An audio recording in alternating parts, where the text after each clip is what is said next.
North Korea has unveiled new and smaller nuclear warheads.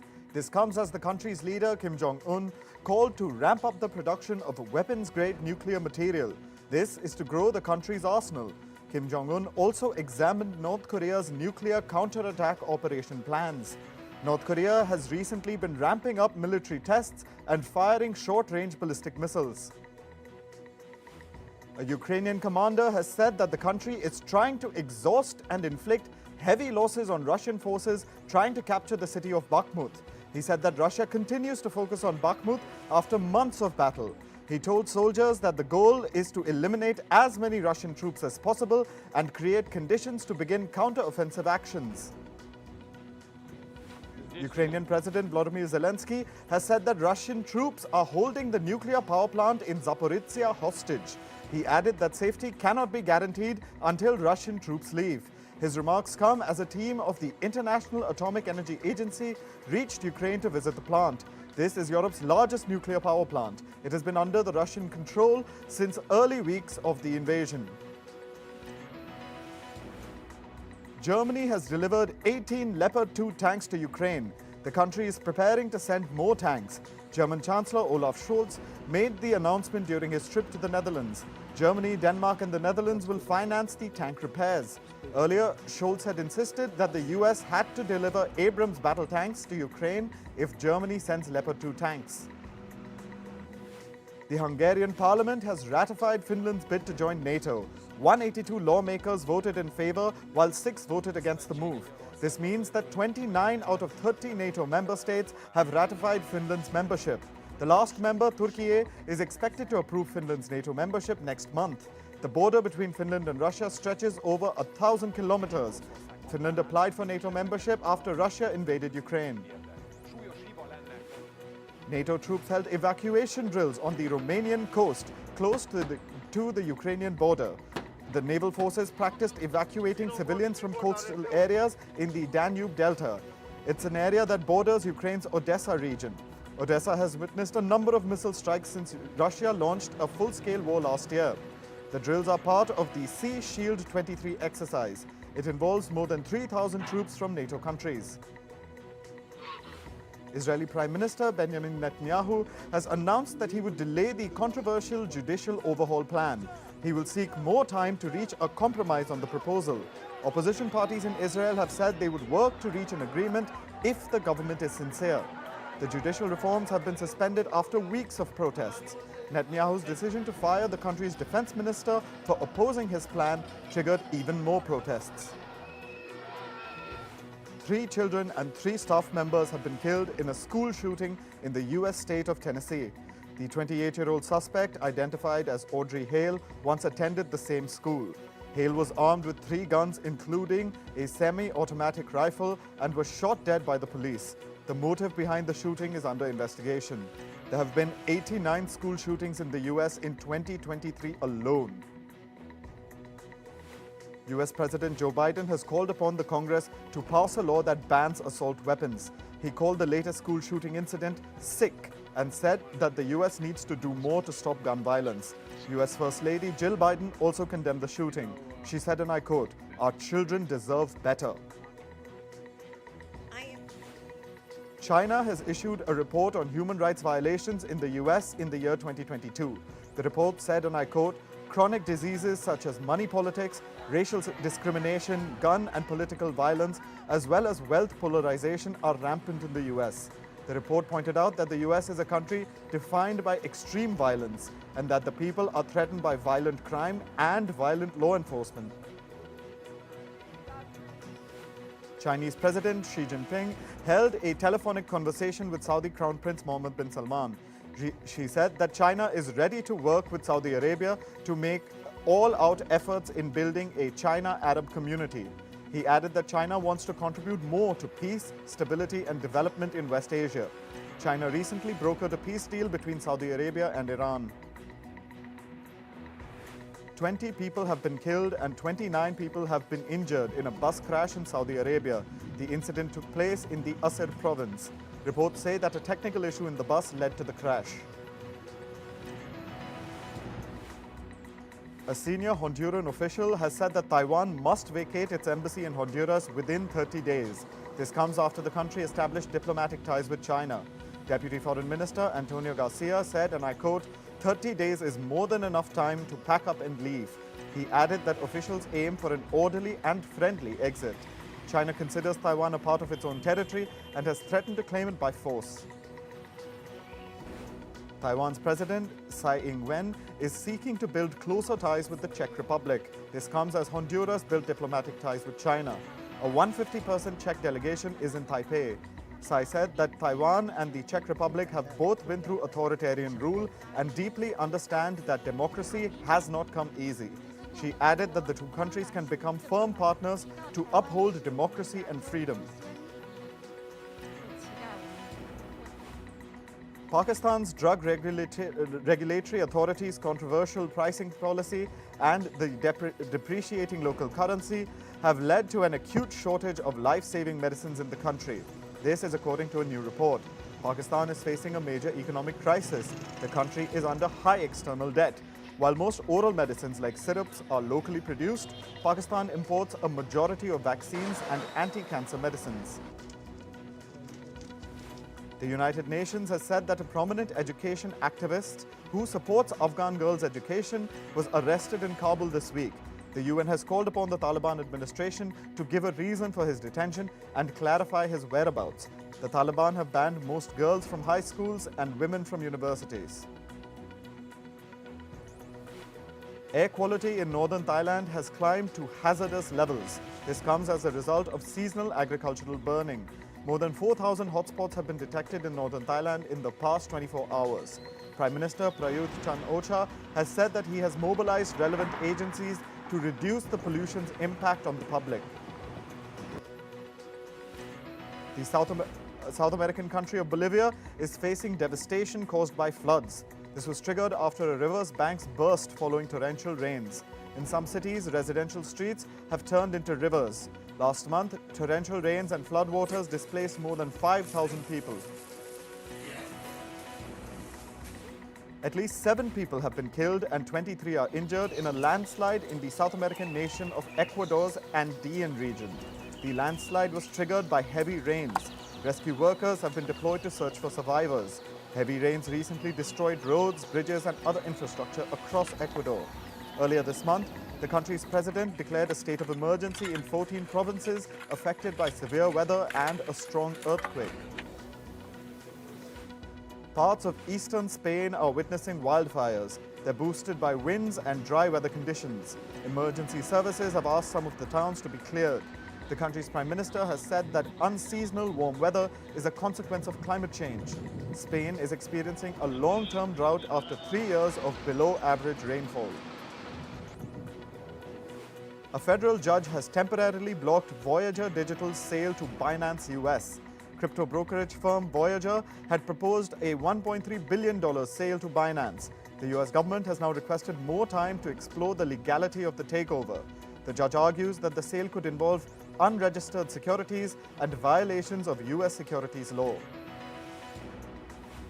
Disney is set to eliminate their entire Metaverse team of 50 employees. The Metaverse unit was aimed towards interactive storytelling in immersive formats using Disney's extensive library of intellectual property. Disney said it would make $5.5 billion cuts amid growing pressure to reduce costs and cutting on expensive projects devoid of near-term value. At least 100 people have been affected as GitHub sacks its entire India engineering team. GitHub is a Microsoft-owned open-source developer platform. It had announced that it would lay off 10% of its entire global workforce in February. GitHub said the layoffs are difficult but necessary. Media reports suggest Meta will cut bonus pay for some of its employees. The social media giant has made some changes to its performance procedure. Employees who get a rating of met most expectations in their yearly review will now receive a smaller percentage of the bonus payout. The company will also restrict 2024 stock awards for some of its staff. The tech giant is also set to introduce staff performance assessment twice a year. Ride-hailing firm Lyft's founders Logan Green and John Zimmer will step down. Board member David Risher will assume the role of CEO. The decision comes after the company's weak quarterly forecasts. The firm also faces strong competition and pressure from rival Uber. Lyft has trimmed its losses over the years, but has never reported an annual profit.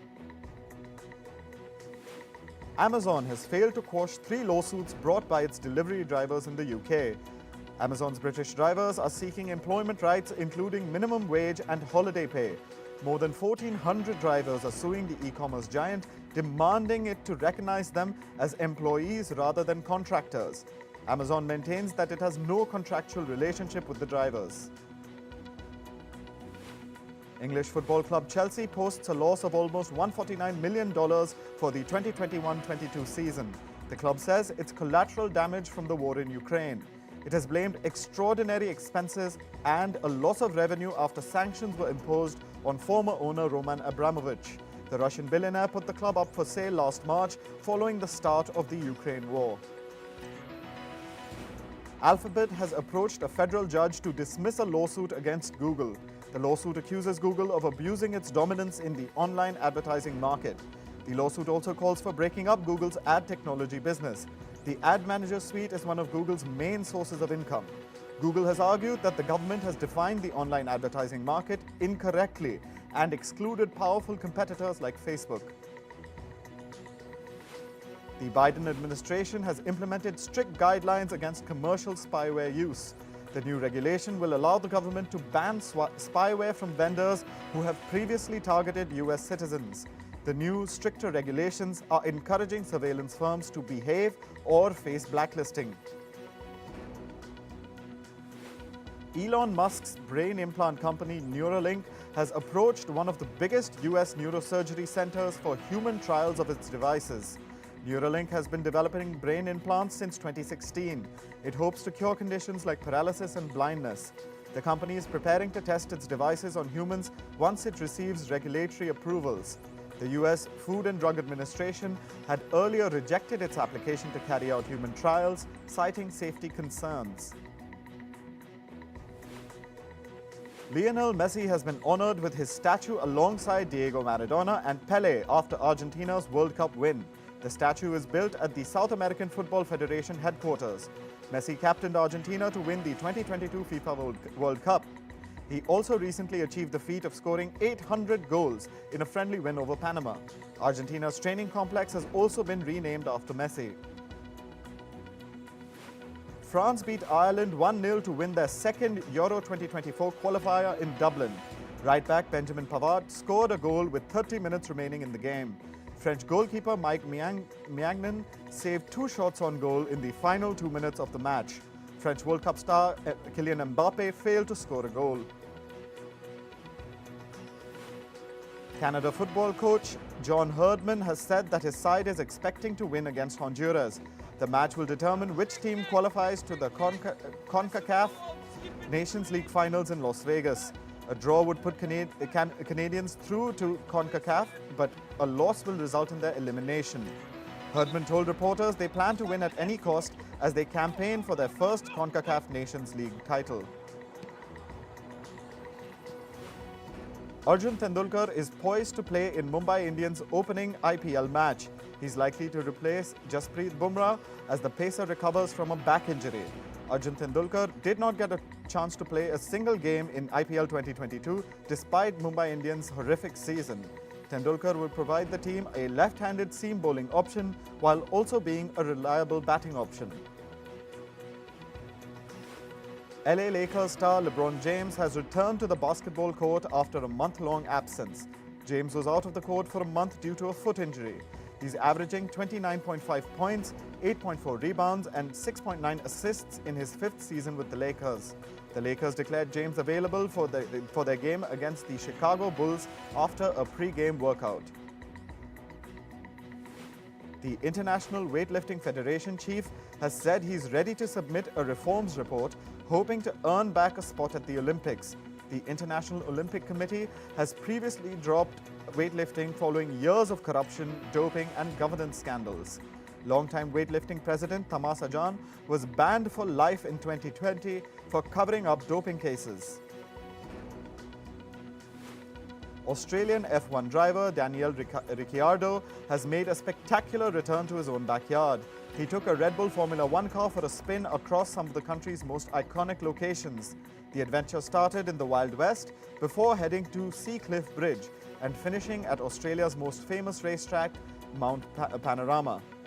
Ricciardo's return to his country coincides with the Australian Grand Prix later this week. F1 chief Stefano Domenicali has repeated his desire to see practice sessions removed from the race weekend structure. He asserted that fans watching on TV are generally not interested in watching practice sessions. At a normal Grand Prix, there are 3 practice sessions before qualifying on a Saturday and the main event on the Sunday. The International Olympic Committee Board is discussing whether or not to reinstate Russia and Belarus into the international sport after they were banned. Russia and Belarus were banned from the Olympics following Russia's invasion of Ukraine. IOC held numerous consultations with national Olympic committees, international federations, athlete representatives, and its own members to decide whether Russia and Belarus should return. Alexandra Zantaki, a United Nations expert advising the International Olympic Committee, has provoked outrage. She says that Russian soldiers who have fought in Ukraine should be allowed to compete at the Paris 2024 Games as long as they have not committed war crimes. The IOC is expected to offer updated guidelines to sports about how Russian and Belarusian athletes can qualify for Paris. Calvin Klein has roped in BTS singer Jungkook as its new global ambassador. The K-pop singer features in the brand's Spring 2023 collection. A teaser shows Jungkook in a denim-on-denim look. Jungkook becomes the 4th BTS member to land a luxury brand partnership. 50/50 become the fastest group to enter the Billboard Hot 100 in K-pop history. The band's viral song Cupid entered the chart just 4 months after their debut. The song entered the chart at number 100. The K-pop band New Jeans held this record previously. Their song Ditto entered the Billboard Hot 100 6 months after their debut. Cannes Film Festival has invited Indiana Jones and the Dial of Destiny. The film is expected to premiere at the festival on the 17th or 18th of May. This will be the franchise's return to Cannes after 15 years. This could be actor Harrison Ford's last time playing the titular character. The film releases in theaters on June 30th.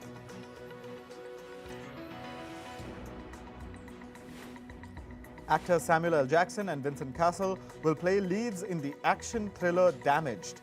The story follows a Chicago police officer who travels to Scotland to solve a murder. Filming is currently underway in Scotland. Martin Scorsese's Killers of the Flower Moon will release in October. The film will have a limited release on the 6th of October. The worldwide release will be on October 20th.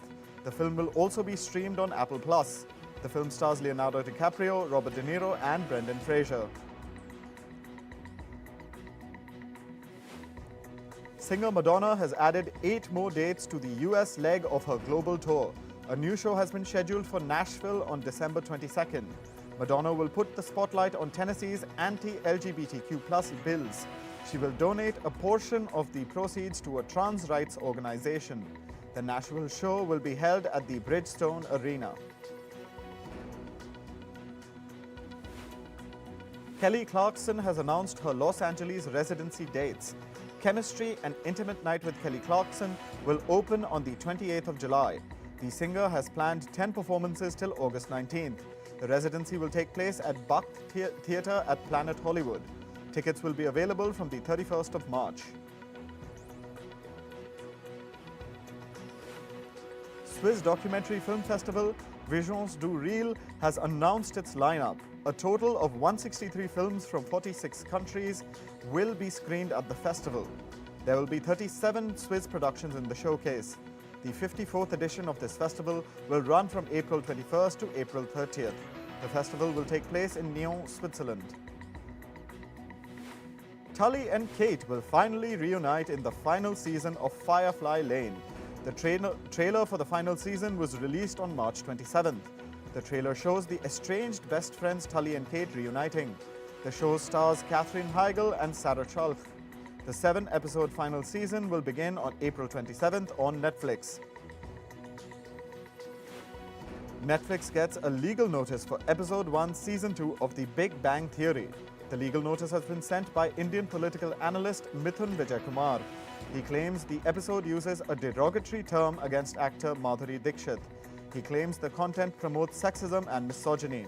He has asked Netflix to remove the episode or face legal action.